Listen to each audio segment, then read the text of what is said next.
unlimited access to the spa from now on. How could John keep this a secret? It's just evil, unforgivable. Without my knowledge, my in-laws' place had transformed into a luxury hotel. Now, I can enjoy the spa every day and indulge in delicious meals. But kidding aside, the thought of them using my precious son for their own desires, it's outrageous. They better be ready. My name is Amy, a 35-year-old office worker in the administrative department of a pharmacy. I live with my husband John and our first-grade son Edward. John and I met through a colleague at work, and from the moment we met, we clicked. We quickly became close, started dating, and were married the following year. With my upbeat husband John and lively son Edward, I was leading a life of ordinary happiness. Another thing that makes me glad I married John is having his mother-in-law Renda in our lives. Having lost my mother early, I was raised by my father. My mother-in-law, who I barely knew as a mother figure, treated me like her own daughter since the start of our marriage. Amy, do you have any plans this Sunday? Why don't you and Edward come over for dinner? She would say, always treating us to delicious meals. When Edward was younger, she was a great support for my parenting struggles, even helping to pick him up from daycare when I couldn't leave work. Edward grew very attached to her, and spending Christmas at my in-laws had become a tradition for our family. Amy, your mother-in-law really is the best, isn't she? My colleague Emma would say, listening with an envious look. It was Emma who introduced me to John. They had been friends since college. Emma, with her bright personality and many friends, joined the company with me. We were close enough to share work frustrations, family matters, and personal issues. The pharmacists and other staff were kind, and the company had excellent benefits. Emma and other colleagues with children continued to work full-time as before our pregnancies. Recently, John's been saying he has to work on weekends and isn't home even on his days off, I said, sounding a bit discontented. Are you suspecting him of cheating? Emma laughed. That's laughable. But it was true. John had been away from home more often. Dad, are you working again today? Edward asked, wanting to play with John. I have to work, sorry, John said apologetically. I couldn't say anything back, feeling proud of John for working hard for our family. Little did I know back then that such dedication would turn into such a terrible betrayal. Rock, paper, scissors. Oh, the worst, I sighed.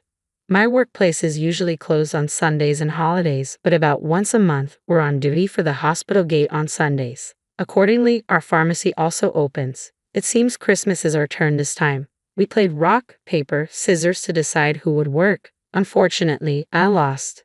I wanted to spend Christmas at my in-laws, but no choice. I have to do my best, I muttered to myself, only to be chuckled at by the friend sitting next to me. It's not funny, I said to her. She laughed and apologized. Sorry. This woman is also an officer, and we met at the daycare. Her son Henry and Edward are very close, and our families have become friends. We used to go on trips together, though we've been too busy lately. Her husband Tom is also a kind and gentle person. Her name is Isabella. I call her Henry's mom, or Isabella. By the way, Isabella, thanks for playing with Edward in the park last Sunday when I had to work. When John had to take care of Edward on weekends, today I played with Henry in the park, Edward told me. When I asked John about it, he said he ran into Henry and his parents at the park by chance and played together. Really? I asked John, but his vague response frustrated me. By the way, mother-in-law called and said she's looking forward to Christmas. I can't make it, but have fun. I can't go because of work, so it looks like Christmas will be without me this year, I told Isabella. Mother-in-law sounded very disappointed when I told her I couldn't come, but maybe I'll put John to work and have him do a thorough house cleaning. It's been a while, she said, sounding quite excited about the idea. Feel free to use him as much as you like, I laughed as I talked with mother-in-law. It was close to Christmas when this happened. I was working a late shift that day and had to do some unexpected overtime. I hurriedly tried to contact John but couldn't reach him. I ended up calling my son's mobile phone. Mom, are you done with work? Edward answered the phone with a cheerful voice, happy to hear from me. Sorry, Edward, Mom is working late. Can you put Dad on the phone? But Edward said John wasn't there. Wondering where they could be, I said, Hello, Amy. It must be tough working so late. John called and said he's going to be late because of work, mother-in-law said. Hello, Amy. It must be tough working so late. John called and said he's going to be late because of work, mother-in-law said. She told me that while she was preparing dinner in her house. John called her. Sorry, Mom. Amy's on a late shift and I should get home early, but I have to work overtime. Please help. After saying that, John hung up and couldn't be reached again. I was furious with John's actions. He hadn't contacted me at all, thinking maybe he wouldn't get caught. I rushed home. John still hadn't returned, and at the dinner table were mother-in-law and Edward, eating. Mother-in-law said she was happy to have dinner alone with her grandson. Even though I apologize, I really respect mother-in-law. John came home late that night. Hey, about work, you promised to take care of things when I have a late shift. Can you at least keep that promise? I said quietly, what can I do? It's work, I muttered to myself. John raised his voice and even suggested that I quit my job or become a part-timer. When John met me, he praised me for working in healthcare, but that John who said such nice things is no longer here. Our current lifestyle is also thanks to my income. Even though I'm an equal partner to John, he's been doing less housework lately and hasn't been taking care of Edward either. And this guy, hey, you're not cheating, are you? I looked at John with cold eyes. There's no way. You're overthinking, Amy. He suddenly changed his tone and put his arm around my shoulder. That said it all. John has always tried to appease me like this when he's lying or feeling guilty.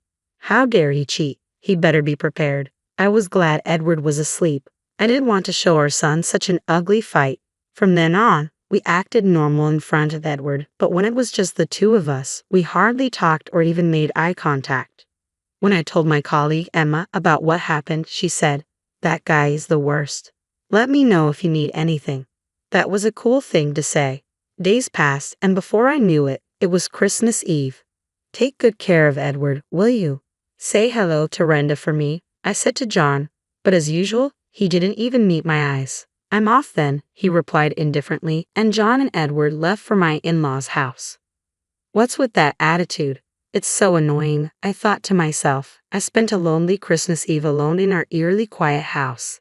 There was no contact from John, but thinking he was having a good time with mother-in-law gave me a little peace of mind. I remembered mother-in-law saying she'd make John clean the house. I wondered if he was being worn out by chores and couldn't help but feel a bit of schadenfreude. Little did I know John was doing something unthinkable at that time. Christmas Day was busy with quite a few patients. Fortunately, I didn't have to work overtime, so I left work and went straight home. I planned to join my in-laws the next afternoon and spend the holiday with mother-in-law. Might as well enjoy some alone time for a change. As I was thinking this, my mobile phone rang. It was mother-in-law. Thinking it was going to be a complaint about John being lazy, I answered. Amy, Merry Christmas. You must be tired from working on Christmas. You did great. Mother-in-law's voice sounded kind, not irritated at all. Merry Christmas, Renda. I wish I could have spent it with you too. Is Edward just playing games? When I asked, mother-in-law fell silent. Even after calling Renda's name a few times, there was no response. I wondered if it was a bad signal. Amy, John and Edward didn't come here this year. I spent Christmas alone, mother-in-law finally said, and then began to sob over the phone. I was in a panic. John and Edward definitely left the house yesterday. Where could they possibly be now? There was a long silence between mother-in-law and me. I'll head over to your place right now, I said. It's about a 40-minute drive to my in-laws. On the way, my mind was filled with thoughts of Edward. What if they were involved in an accident or some incident? These worries spun in my head. When I arrived at my in-laws, mother-in-law was already waiting outside. As soon as she got into my car, I asked quietly, should we call the police? Mother-in-law slowly shook her head. As I wondered why, mother-in-law began to speak. Amy, I'm really sorry about my stupid son. Do you think John is having an affair? Mother-in-law looked at me with teary eyes, and I almost started crying too. What? Actually, that's when I remembered something and hurriedly drove to a certain place. When we reached our destination, I called Edward's mobile phone. Hello? Is Dad nearby? I asked. Yeah, he's here. Come quickly, Mom, Edward answered immediately. Even though we have been apart for only a day, Edward's voice sounded dear to me. What is it, Amy? I'm busy right now. I heard John's voice on the phone, sounding like he wanted to end the call. Immediately, hearing that voice made me feel intense loathing, wanting to confront him. Renda, you said something about making him clean, right? So, are you at your parents' house now? John's response on the phone was calm. Yeah, that's right, Amy. I can't wait to see you. When did he become so adept at lying as easily as breathing? I thought to myself, should I have quit my job? Should I have tried harder at home? But none of that justifies an affair. Oh, Sorenda, you started a luxury hotel. Does that mean unlimited spa access? How could John keep this a secret? I won't forgive him, I said in a low tone filled with hatred. On the phone, John seemed quite flustered by my accusation. His silence prompted me to continue. Hey, come out of the room. This is the luxury hotel I always wanted to visit. You said it was too expensive, remember? As I spoke fluently, John seemed to give up.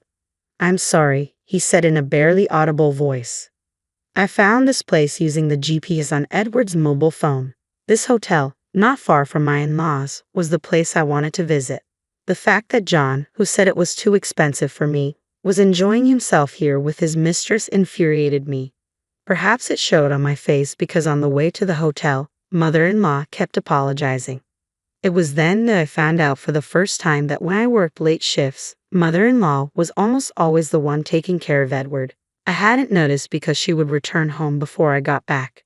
John, who was terrible at cooking, used to buy ready-made food, and if mother-in-law tried to cook, he stubbornly refused her. Looking back, that must have been his strategy to keep me from finding out. Even during that short time, John was so enthralled with his mistress. Mother-in-law initially believed John was really working, but as his absences increased, her suspicions of an affair naturally grew. The climax was when mother-in-law saw John walking arm in arm with an unknown woman, looking intimate. She debated whether to consult me but decided against it. The main reason was that she didn't want to lose the chance to see Amy and Edward. Mother-in-law sobbed in the passenger seat, knowing she cared so much for us. Tears streamed down my cheeks too. Mother-in-law was more considerate of me and Edward than John ever was. This time, John had contacted her, saying he would spend some rare time alone with Edward, but asked her to cover for him, saying he'd be at her house. Mother-in-law, suspecting a lie, worried about Edward and contacted me. I despised John from the bottom of my heart for involving so many people, I thought bitterly. At the hotel, after explaining the situation, we were made to wait in the lobby. Then, a man and a woman with guilty expressions on their faces emerged, along with Mom. I was getting bored. I played a law with Henry, who was Edward's friend from daycare. Henry looked around and said, "Looks like my dad hasn't arrived yet." He seemed a bit disappointed. John's mistress was Isabella, another mom from the daycare. I wasn't sure how long the affair had been going on, but these two fools had boldly involved our children. Apparently, they had told their sons that their respective parents would join them later. How despicable. John had booked 2 rooms, one for the children and the other for themselves. So repulsive. Thanks to the hotel's kindness, mother-in-law and I were allowed to stay in a room for a while, where she looked after the children in the other room. Isabella, having an affair with my husband and then talking to me normally at committee meetings, was unbelievable. I spoke in a calm tone. Why, I thought Amy hadn't noticed anything. It was so funny. Isabella laughed. What is this woman? I never would have guessed that Isabella, who seemed so fragile and beautiful, was actually this spiteful. I stared at her quietly, pondering the unpredictability of people. John himself seemed a bit taken aback by Isabella's true nature. This woman, without being asked, happily began to talk about how and when she started her affair with John. Their relationship began when our children were in senior kindergarten. On a day I was sick and couldn't attend a parent meeting, so I asked John to go in my place. It was Isabella who made the first move. We had known each other as families and had each other's contact information. From that day on, they began to communicate more frequently. It started with complaints about their spouses but gradually turned into personal conversations. Soon, they began meeting more often, and it didn't take long for their relationship to become romantic. But now it's all over. What a pity, Isabella chuckled, her nonchalant attitude heard loud and clear. I said, "You seem quite relaxed for someone about to face serious consequences." Ignoring her surprised look, I stood up decisively, facing my bewildered husband. I said, "Come on, get up and check out. I've called a ride for you, so get ready quickly," I said with a slight smile as I left the room. Seeing Isabella's face twitch a bit from my remark felt oddly satisfying. Now begins the hellish drive. The trip isn't over until we're home, I thought to myself. After checking out, as we headed to the parking lot, Henry ran joyfully towards the person he was waiting for, Henry's dad, Tom, Isabella's husband. Sorry to keep you waiting, Henry. Have you been good? Tom said in his usual calm manner. Dad, can Edward and I go home first? Mom and you need to talk, Henry said gently, and the two boys happily got into my car. Thank you. We'll have a long talk on the way home, I said, glaring at Isabella. I had learned from contacting Tom that he was supposedly at work and Isabella had lied about visiting her parents far away to come here. Both of them were utterly despicable. I was forced to come here because John threatened to use Edward to ostracize Henry at school if I didn't. Isabella started with a shallow lie. Really? You seemed so eager to tell me everything just a while ago. I continued calmly. Isabella laughed. What is this woman? I thought, staring at her quietly, pondering the unpredictability of people. John himself seemed taken aback by Isabella's true nature. She happily began to talk about how and when she started her affair with John, and it was unbelievable to hear. Their relationship began when our children were in senior kindergarten. On a day I was sick and couldn't attend a parent meeting, so I asked John to go in my place. It was Isabella who made the first move. We had known each other as families and had each other's contact information. From that day on, they began to communicate more frequently. It started with complaints about their spouses but gradually turned into personal conversations. Soon, they began meeting more often, and it didn't take long for their relationship to become romantic. But now it's all over. What a pity, Isabella chuckled with a nonchalant attitude. I said, you seem quite relaxed for someone about to face serious consequences. I ignored her surprised look, standing up decisively, facing my bewildered husband. I placed the voice recorder with our earlier conversation in Tom's hand as Isabella desperately tried to grab it. Don't bother. I have another copy just for myself, I said, smiling as I got into my car. As I drove away, John's pathetic voice called out from behind, Wait, what am I supposed to do now? Go home alone. Oh, but I thought you might feel lonely, so I arranged a ride for you too. I pointed behind John. Behind him stood my colleague Emma and her husband, who was also a friend from college. Apparently, John owed him a big favor and couldn't stand up to him. I glanced over and saw they were already scolding him. Emma gave me a look that said, Leave it to me. Though my husband was a disappointment, I was lucky to have supportive people around me. As I expected, everyone's ride home was hellish. Isabella desperately denied her relationship with John in the car, but no one believed her with the voice recorder playing.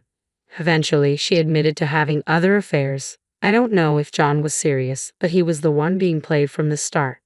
The reason Isabella targeted John was so petty because Edward got the lead role in a school play over Henry. I was furious. I planned to make him pay a hefty alimony. Henry's custody went to Tom, of course. He said he was going back to his parents' place, a bit far away. John came home late that night, looking like a ghost. It seems like he got a good scolding from Emma and her husband. John always said his college friends were very important to him, as if it were a mantra from the beginning of our marriage. Now, because of this incident, John probably won't be invited to their gatherings anymore. It's nothing but karma. He brought this upon himself. He should regret it. What angered me the most was that every time he met his mistress, John told Edward, Today it's a secret between us men, okay?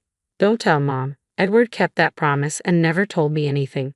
When I found out, I was moved to tears. John and I successfully finalized our divorce. You stupid man, how can you face your late father now? Don't ever show your face again, mother-in-law said, slapping him. John finally realized the gravity of his actions and cried like a child. But my heart didn't waver. Afterward, John requested a transfer to a branch outside the prefecture. He paid the alimony and is keeping up with child support. As for me and Edward, we're living with mother-in-law at her place. I considered returning to my parents' home, but my father has remarried and has a new family. Living together would be impossible. Mother-in-law suggested we stay with her until our lives stabilize. People are often surprised by our unique relationship. But I still cherish mother-in-law like my real mother. I hesitated about what to call her, but I still call her Renda. We're keeping it a secret, but we plan to celebrate her 60th birthday at that hotel. I splurged and booked the most expensive room. This should turn the unpleasant memories into enjoyable ones. My job became far, and Edward had to transfer schools, but Tom's parents lived near our former in-laws, so the boys ended up in the same school again. That was a surprise. Once things settle down, I might rent an apartment near work.